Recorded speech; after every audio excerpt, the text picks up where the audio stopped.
there is someone that wants to be a lead investor, but she is aware that in order for her to really benefit from investing in Orbit, she's going to have to put in a lot more money. And so that's a good sign for us, because it kind of validates that actually there is commercial potential with Orbit. Is that just through the app, you mean? Is that why she's not just through the app, it's through quite a few things. So she's more interested actually in the corporate side of things. The app was like the added bonus, and then all the other products that we have down the line where it's like, okay, you guys have thought about everything. I want to be part of this journey, and I want to make money as well from this journey. So I know that whatever I'm going to put in is going to have to be a considerate amount in order for me to enjoy the success of Orbit. So we are at a really good place. But we don't want to do anything too prematurely. So how would you describe yourself as a business? So is this a charity? Are you a social enterprise? Like what? How would you describe your business? So it is for profit, and I'd say that there are like community aspects. In the first year or 2 years actually, before we officially launched, our main focus was just building the community, but our strategy has always been quite commercial. So when we do build this community and we do have like a loyal fan base, if you will, how do we ensure that we are providing them with what it is that they are looking for? And what we found anyways, whilst kind of building the community, was that people wanted it to be exclusive. Our goal has always been for Orbit to be commercial. I think how we're looking at it now is, I guess, delaying as much as we can, like charging the community for things and looking more towards like partnerships to subsidize that, because we do want it to be accessible. And that is like our plan going forward. But there will be aspects of it that do come at a fee, whether that's a subscription or membership, that just allows that exclusive access into our lives ourselves, because we are a small team and it is limited, like our time and what we are able to do. Yeah, sure. And so how would you mention the partnerships model rather than charging people to join at the moment or to be part of the community? How will that work, and how do you plan on implementing that? So at the minute, for part of our like, I guess, community growth strategy has been like running events. So being able to do our talks and then also now having in-person events. So our partners will pay us to have the talks, and we will factor in, okay, well, if we do it for X amount of people, how much do we actually need to kind of cover that cost, and what does that look like?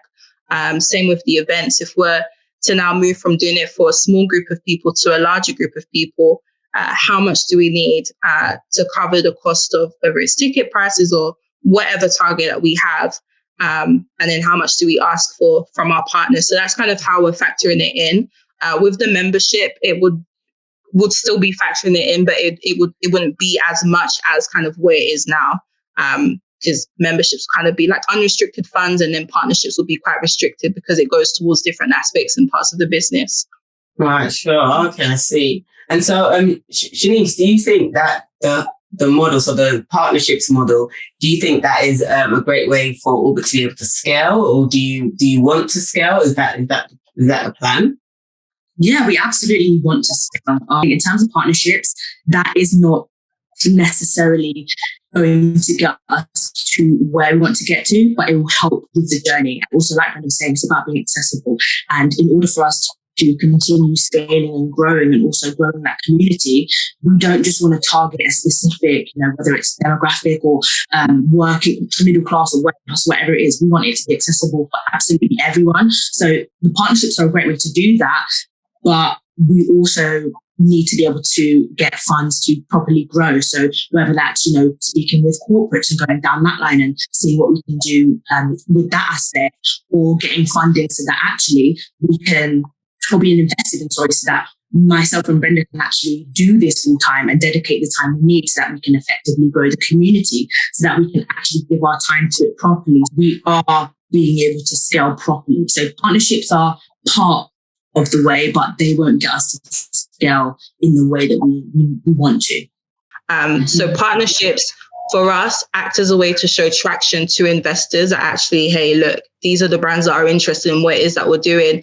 Here are the amount of people that are coming to our events, invest in this part of the business so that we can grow to, or we can continue doing X and grow to whatever stage that is, and then continue on with our strategy.